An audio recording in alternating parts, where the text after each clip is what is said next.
Hello दोस्तों, नमस्कार। स्वागत है आप सभी का SRL एकेडमी के यूट्यूब चैनल पर। कैसे आप सभी लोग? उम्मीद करते हैं कि आप सभी लोग होंगे स्वस्थ होंगे, मस्त होंगे, मजे में होंगे।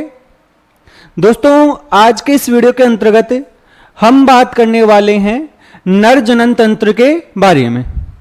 नर जनन तंत्र जो होता है उसके अंतर्गत कौन कौन से अंग, कौन कौन सी संरचनाएं और कौन कौन से आपकी सहायक ग्रंथियां होती हैं, उनके बारे में हमने पिछले वीडियो के अंतर्गत बातें की थी। आज के इस वीडियो के अंतर्गत हम बात करने वाले हैं कि जो नर जनन तंत्र होता है उसके अंतर्गत कौन कौन सी सहायक नलिकाएं होती हैं, उनके ऊपर बात करने वाले हैं। इसके अलावा बाह्य जननांग होते हैं, उसके ऊपर बात करने वाले हैं। और सहायक ग्रंथियां हैं जो 3 प्रकार की, उनके ऊपर बात हम करने वाले हैं। इस कारण वीडियो को पूरा जरूर देखें। और यदि अभी तक आपने हमारे चैनल को सब्सक्राइब नहीं किया है तो चैनल को जरूर सब्सक्राइब करें, जिससे कि आप सभी लोगों तक ऐसे वीडियो हैं ये लगातार पहुंचते रहें। तो शुरुआत करते हैं हम आज के हमारी इस क्लास का। तो जो हमारा टॉपिक है वो चल रहा है हमारा नर जनन तंत्र, मेल रिप्रोडक्टिव सिस्टम। इसके अंतर्गत आप सबको पता है, हमने पढ़ा था कि एक तो होते हैं प्राथमिक जनन अंग, प्राथमिक जनन अंग, और जो वास्तव में होता है वृषण। प्राथमिक जनन अंग क्या होता है? वृषण। वृषण की संरचना को हम कंप्लीटली देख चुके हैं कि कैसे इसकी संरचना पाई जाती है, कैसे इसका अंदर जो शुक्राणुओं का निर्माण होता है, कैसे इसके अंतर्गत हार्मोनों का निर्माण होता है। यदि आपको इस वृषण की संरचना को एकदम डिटेल के अंतर्गत समझना है तो आप पिछली क्लास है उसको जरूर देखें। इसके बाद में इसके अंतर्गत आती हैं सहायक नलिकाएं। सहायक नलिकाएं, और इन सहायक नलिकाओं में हमने एक तो पढ़ा है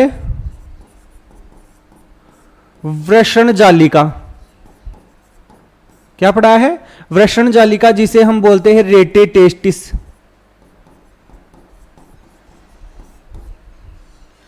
दूसरा हमने पढ़ा है शुक्र वाहिकाएं। शुक्र वाहिकाएं, वासा एफ्रेंसिया, वासा एफ्रेंसिया। इसके अलावा हमने पढ़ा है अधिवृषण, एपीडिडिमस।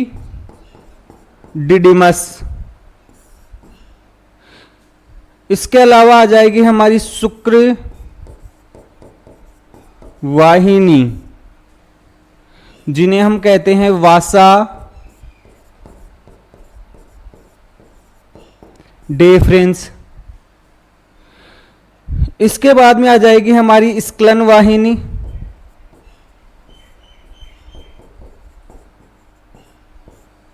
जिसे हम कहते हैं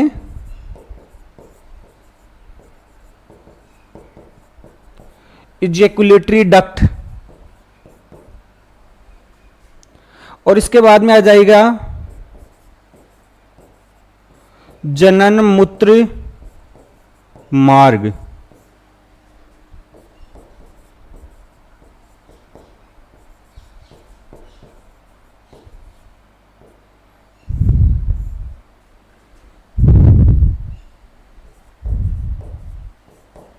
जेनाइटो यूरेथ्रल डक्ट। तो ये सारे के सारे हमारी 1 हो गई, 2 हो गई, 3, 4, 5 और 6, ये हमारी सहायक नलिकाओं के अंतर्गत शामिल होती हैं। इनके बारे में थोड़ी थोड़ी हम बात करने वाले हैं। इसके बाद में यदि हम देखें तो बाह्य जननांग होते हैं, बाह्य जननांग, और इसके अंतर्गत आपका आ जाएगा सिसन। अर्थात पेनिस। और लास्ट में हमें देखनी है सहायक ग्रंथियां।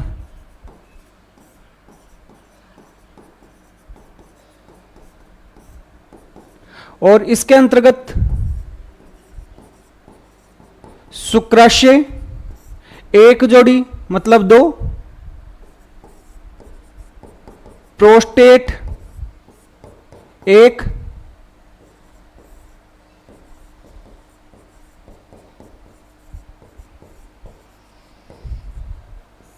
बल्बो यूरेथ्रल एक जोड़ी अर्थात 2। तो टोटल ये सारी संरचनाएं होती हैं, ये आपकी नर जनन तंत्र के अंतर्गत शामिल होती हैं और इन्हीं के ऊपर हमें बात करना है। इस वृषण की संरचना को हम कंप्लीटली पढ़ चुके हैं कि वृषण के अंतर्गत कैसी सारी संरचनाएं पाई जाती हैं, कैसे सारी की सारी ये व्यवस्थाएं होती हैं और कैसे उसके अंतर्गत शुक्राणुओं का निर्माण होता है, कौन सी कोशिकाएं होती हैं जो शुक्राणुओं का निर्माण करती हैं। इसके बाद में आज हम बात कर रहे हैं, वो कर रहे हैं हमारी सहायक नलिकाओं की। देखो इनका नाम है सहायक नलिकाएं, और सहायक नलिकाओं का मतलब यह है कि ये नलिकाएं होती हैं जो शुक्राणु बन रहे हैं। कहां बन रहे हैं भाई? वृषण में। जो वृषण के अंतर्गत शुक्राणु बन रहे हैं उनके परिवहन का कार्य करती हैं, उनको संग्रह करने का कार्य करती हैं और कुछ मात्रा में उनके परिपक्वन का, उनको परिपक्व करने का कार्य भी करती हैं।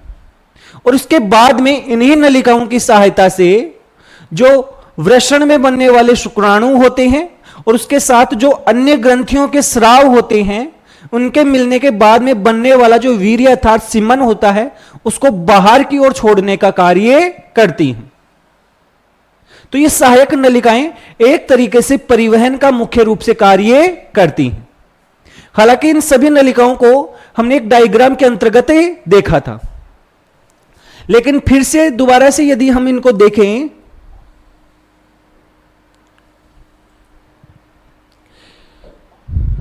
यदि हम एक डायग्राम देखें,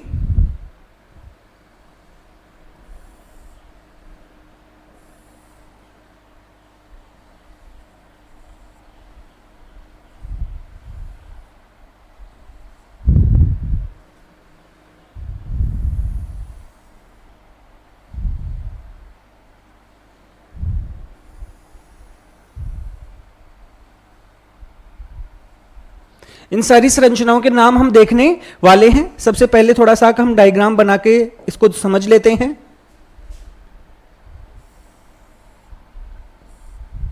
ये जिसके अंतर्गत एक वृषण होता है, वृषण जिसके अंतर्गत पाया जाता है, एक थैलीनुमा संरचना होती है। तो उस थैलीनुमा संरचना को आप सबको पता है हम क्या कहते हैं? वृषण कोश कहते हैं। इसके अंदर पाए जाते हैं वृषण, इसके अंदर पाए जाते हैं क्या? वृषण।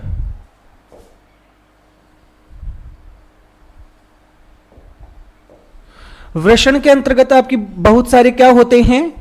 पालियां पाई जाती हैं 250 के लगभग, और उनमें आपकी शुक्र नलिकाएं होती हैं। और ये शुक्र नलिकाएं होती हैं वो आपकी इकट्ठा होती हैं एक तरीके से, और यहां पर एक संरचना बनती है जालिका नुमा, और उन जालिका नुमा संरचना को हम क्या कहते हैं? उसे हम कहते हैं रेटे टेस्टिस। रेटे टेस्टिस, या हम जिसे बोलते हैं आपकी वृषण जालिका। और ये शुक्रजनक नलिकाएं हैं, इनमें बनने वाले शुक्राणु अल्टीमेटली कहां पर आ जाते हैं? आपकी रेटे टेस्टिस के अंतर्गत आ जाते हैं। तो रेटे टेस्टिस एक तरीके से उनको इकट्ठा करने का कार्य कर रही है। जो शुक्रजनक नलिकाएं हैं जिनके अंतर्गत वो शुक्राणु बन रहे हैं, और उन शुक्राणुओं को एक तरीके से यहां पर इनको एक जगह लाया जा रहा है। इसके बाद में यहां से कुछ 10 से 12 क्या निकलती हैं? यहां से आपकी कुछ 10 से 12 क्या निकलती हैं? शुक्र वाहिकाएं निकलती हैं। शुक्र वाहिकाएं निकलती हैं। और ये शुक्र वाहिकाएं होती हैं इस रेटे टेस्टिस अर्थात जो वृषण जालिका होती है वहां से शुक्राणुओं को लेकर जाती हैं। और कहां लेकर जाती हैं? ये लेकर जाती हैं हमारे अधिवृषण में। तो इसके ऊपर की तरफ कौन सी संरचना उपस्थित होती है? अधिवृषण उपस्थित होती है। तो ये एक अधिवृषण नाम की संरचना पाई जाती है।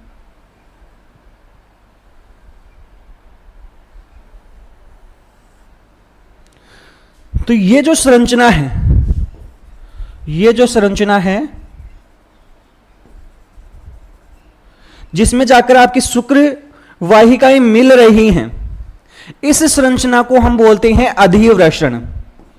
इसे क्या कहा जाता है? अधिवृषण कहा जाता है। और अधिवृषण भी आपकी सहायक नलिकाओं के अंतर्गत ही शामिल होता है। ये जो अधिवृषण होता है यहां पर शुक्राणुओं को लाया जाता है, कुछ समय के लिए यहां पर शुक्राणु होते हैं वो संग्रहित होते हैं। तो एक तरीके से अधिवृषण जो होता है वहां पर शुक्राणुओं का संग्रह होता है। और इसके अलावा यहां पर इन शुक्राणुओं का परिपक्वन भी होता है, यहां पर ये परिपक्व भी होते हैं। तो याद रखना अधिवृषण का मैं हर जो बनाता जा रहा हूं उसके कार्य आपको बताता जा रहा हूं। यहां पर आप सहायक नलिकाएं समझते जाना।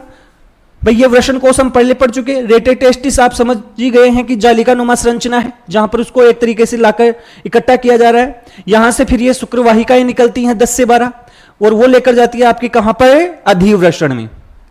अधिवृषण से हमारी एक लंबी पतली नलिका निकलती है।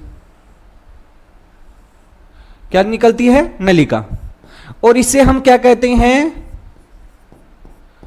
शुक्रवाहिनी। इसे हम क्या कहते हैं? शुक्रवाहिनी। और यह शुक्रवाहिनी है इन शुक्राणुओं को लेकर जाने का कार्य कर रही है। यह शुक्रवाहिनी है, यह मूत्र नली के पीछे की ओर से आगे आती है। मूत्र नली है उसके पीछे से घूमकर लूप बनाकर आगे की ओर आती है। कैसे? देखो ध्यान से। जैसे यहां पर है मूत्राशय,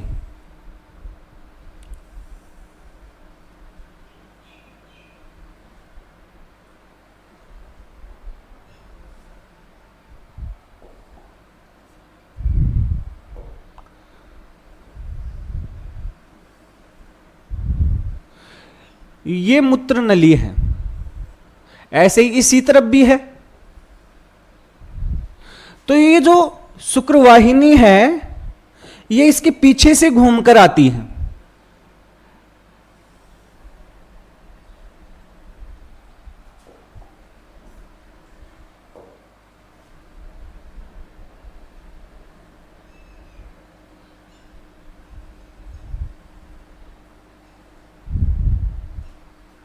इसके से पीछे से निकलकर ऐसे सामने आ जाती है। तो जैसे इस तरफ से आ रही है वैसे ही इस तरफ से भी आ रही हैं, यह हमें ध्यान रखना है। अब इसके बाद में क्या होता है? यहां पर एक ग्रंथि पाई जाती है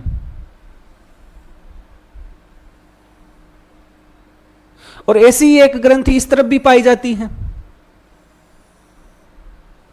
और इन दोनों से जो नलिकाएं निकलती हैं उनके साथ हमारी ये वाली जो नलिका है ये इसके साथ जुड़ जाती है। ऐसे इसी तरफ से भी एक नलिका आ रही है,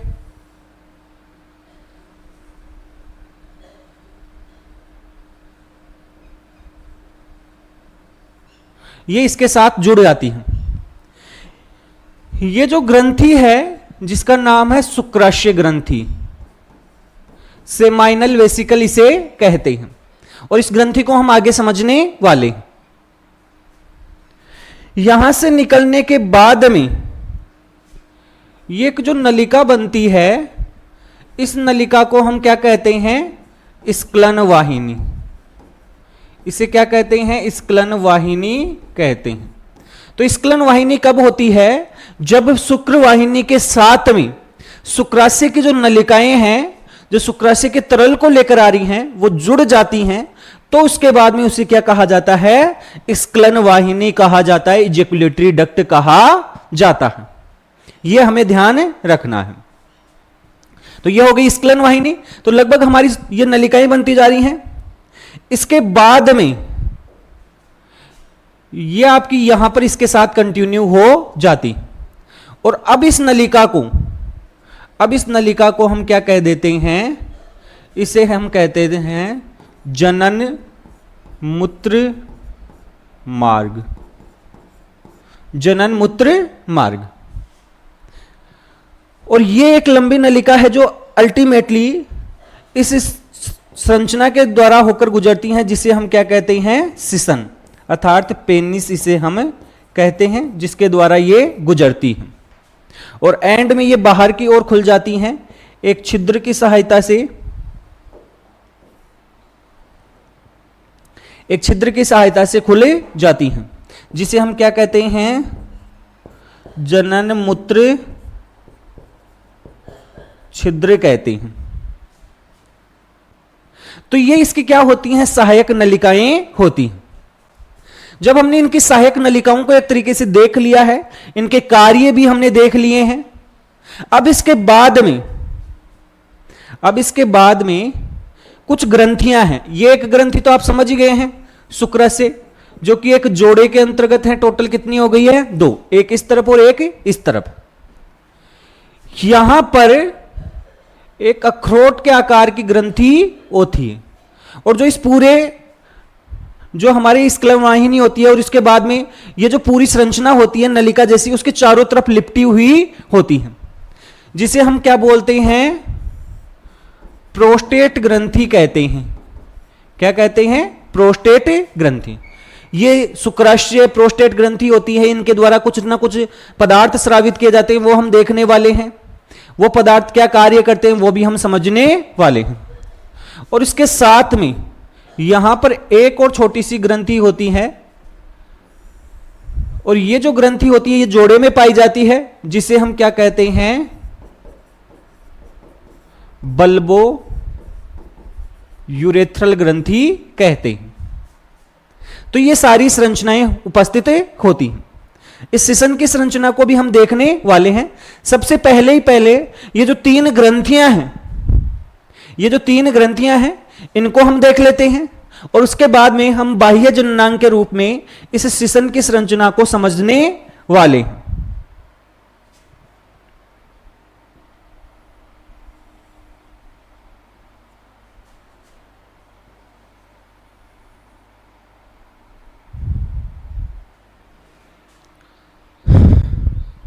तो सबसे पहले हम बात कर लेते हैं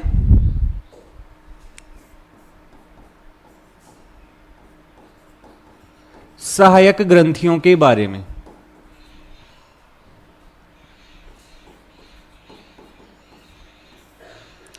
सहायक ग्रंथियों में एक नंबर पर जो ग्रंथि है उसका नाम है शुक्राशय। कौन सी ग्रंथि है? शुक्राशय ग्रंथि। ध्यान से सुनने की बात यह है कि शुक्राशय ग्रंथि होती हैं वो एक जोड़ी होती हैं। कहने का मतलब 2 शुक्राशय ग्रंथियां होती हैं वो पाई जाती हैं। ये कितनी होती हैं? एक जोड़ी। कहने का मतलब 2। इनसे एक सफेद रंग का तरल पदार्थ बनता है, और यह तरल पदार्थ होता है, यह कैसा होता है? प्रकृति में क्षारीय प्रकृति का होता है। क्षारीय क्यों? भाई देखो, मूत्र होता है वो हल्का सा एसिडिक होता है, और मूत्र है और जो हमारा ये वीर्य है वो एक ही नलिका से गुजरता है। तो मूत्र क्योंकि हल्का सा अम्लीय होता है, तो फिर उससे क्या हो सकता है कि जो स्पर्म है, जो शुक्राणु है, वो नष्ट हो सकते हैं, वो मर सकते हैं। इसलिए यह तरल कैसा होता है? क्षारीय, जो उसको क्या कर देता है? न्यूट्रलाइज कर देता है, उसको एक तरीके से बैलेंस कर देता है। इसके अंतर्गत बहुत सारे क्या होते हैं? पोषक पदार्थ पाए जाते हैं। क्या पाए जाते हैं? पोषक पदार्थ। और वो पोषक पदार्थ होते हैं वो शुक्राणुओं को क्या प्रदान करते हैं? पोषण प्रदान करते हैं। जब शुक्राणु होते हैं वीर्य के अंदर होते हैं तो उनको पोषण प्रदान करने का कार्य करते हैं। इसमें बहुत सारे पोषक पदार्थ होते हैं, लेकिन मुख्य रूप से जो पोषक पदार्थ पाया जाता है वो याद रखना है हमें, वो पाया जाता है फ्रुक्टोज। वो मुख्य रूप से कौन सा पोषक पदार्थ पाया जाता है? फ्रुक्टोज पाया जाता है। ये आपको याद रखना ही रखना है। अन्य भी होते हैं लेकिन ये मुख्य होता है। इसके अलावा इसमें कुछ आयंस भी पाए जाते हैं, जैसे कि कैल्शियम आयन होता है इसके अंतर्गत। कुछ आपके एंजाइम भी होते हैं। कुछ क्या पाए जाते हैं भाई? एंजाइम भी पाए जाते हैं। तो ये आपके शुक्राशय ग्रंथि से जो तरल पदार्थ स्रावित होता है उसके अंदर उपस्थित होते हैं। वीर्य का लगभग 60 से 70% भाग होता है इसी तरल के द्वारा बनता है। शुक्राशय से जो तरल निकलता है वो वीर्य का लगभग 60 से 70% भाग बनाता है। यह हमें ध्यान रखना है।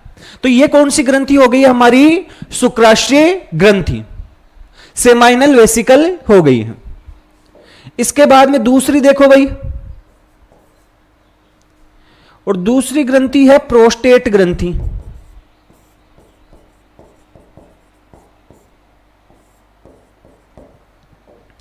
प्रोस्टेट ग्रंथि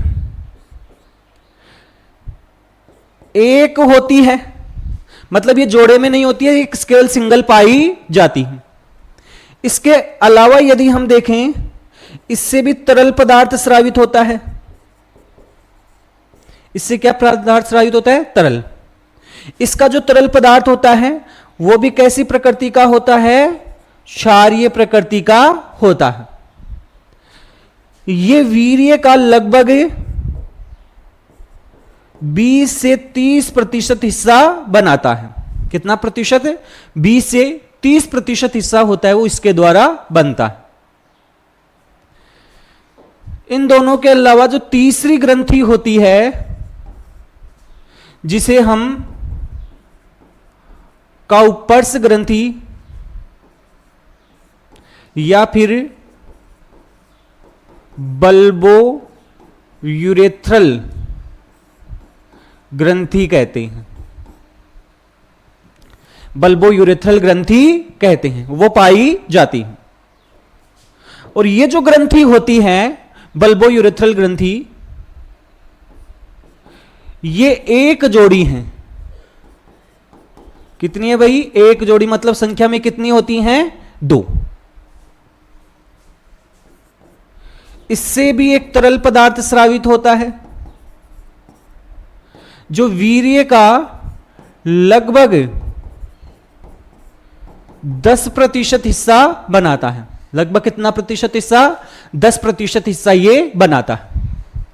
इसका जो मुख्य कार्य जो होता है, ये मैथुन के समय में लुब्रिकेशन के इसका कार्य होता है, स्नेहक के रूप में ये कार्य करता है। यहां से जो तरल पदार्थ स्रावित होता है, तो ये स्नेहक या लुब्रिकेशन के रूप में इसका तरल होता है, वो कार्य करता है। तो ये आपकी 3 होती हैं, वो सहायक ग्रंथियां होती हैं जो हमने पीछे देखी हैं कि ये तीनों की तीनों क्या होती हैं? सहायक ग्रंथियां पाई जाती हैं। और ये सहायक ग्रंथियां हैं, इनसे कुछ ना कुछ पदार्थ होते हैं वो आपके स्रावित होते हैं, और वो पदार्थ होते हैं वो वीर्य का निर्माण करते हैं। जो वीर्य का निर्माण होता है, सीमेन का निर्माण होता है, उसके अंतर्गत इन तीनों तरल होते हैं वो पाए जाते हैं। और उसके साथ साथ में देखो यहां पर आप देख सकते हो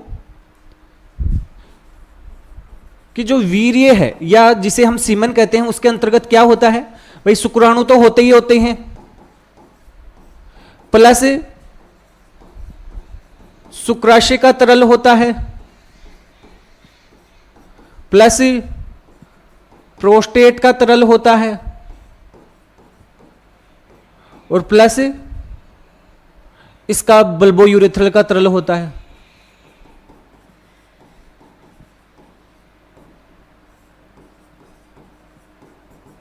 तो ये सब कुछ मिलकर वीर्य का निर्माण करते हैं। तो ये हमने सहायक ग्रंथियां देख ली हैं, सहायक नलिकाओं को भी समझ लिया है, सहायक ग्रंथियों को और सहायक नलिकाओं को हमने कंप्लीटली समझ लिया है। इसके बाद में अब हमें जिस संरचना के बारे में समझना है वो संरचना होती है पेनिस या सिसन। सबसे पहले तो पेनिस या जो सिसन होता है इसको हम क्या क्या कहते हैं। ये एक तो कहलाता है आपका बाह्य जननांग। क्या कहलाता है भाई? बाह्य जननांग। बाह्य जननांग क्यों भाई? क्योंकि ये बाहर की ओर उपस्थित होता है, इस कारण इसको बोल दिया बाह्य जननांग। एक्सटर्नल जेनिटेलिया इसे कहते हैं। इसके साथ साथ में इसे बोलते हैं हम मैथुन अंग। नर में जो मैथुन अंग के रूप में कार्य करता है, मैथुन क्रिया के दौरान जो शुक्राणु है या जो वीर्य है उसको मादा की योनि तक पहुंचाने का जो कार्य करता है उसे हम बोलते हैं सिसन। तो ये जो मैथुन अंग भी बोलते हैं इसे बाह्य जननांग भी कहते हैं। तो मैथुन अंग का मतलब हो गया कैपुलेटरी आपका ऑर्गन होता है, वो आपका इसे माना जाता है। अब ये जो संरचना है, जो सिसन है, वो कैसी संरचना है? ये एक उत्तेजनशील संरचना है। कैसी संरचना है? उत्तेजनशील संरचना है। कहने का मतलब जब लैंगिक इच्छा होती है उस दौरान इसमें उत्तेजना उत्पन्न होती है, तो इसके अंतर्गत आपके उत्तेजनशील उत्तक पाए जाते हैं। ये एक लंबी गोलाकार बेलनाकार क्या होती है? संरचना होती है।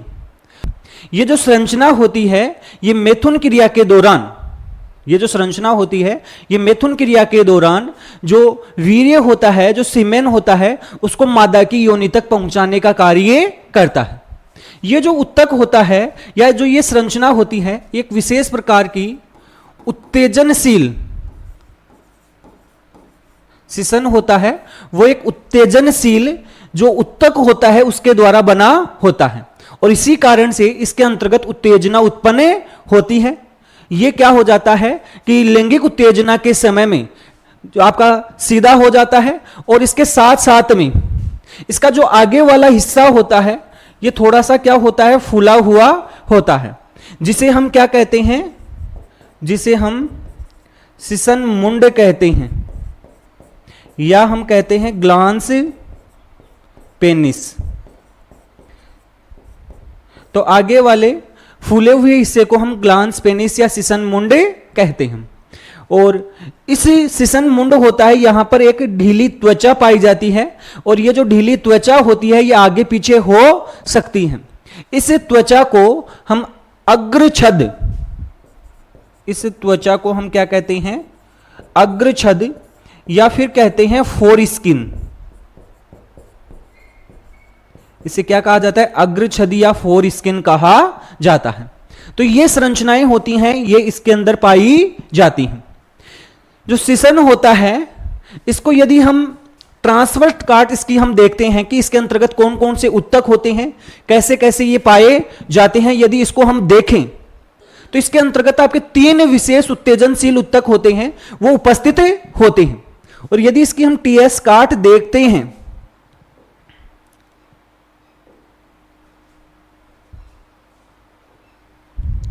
यदि हम उसकी टीएस काट देखते हैं, जैसे ये यदि उसको हम सामने से काटें और उसके अंतर्गत देखें कि कौन कौन से उत्तक होते हैं, किस प्रकार से उपस्थित होते हैं, तो इसमें 3 विशेष प्रकार के उत्तेजनशील उत्तक देखने को मिलते हैं, जिसमें नीचे की तरफ एक विशेष प्रकार का उत्तक होता है और इसी के अंदर से जनन मूत्र मार्ग होता है वो गुजरता है। इसी के अंदर से जनन मूत्र मार्ग होता है वो गुजरता है। इसके साथ साथ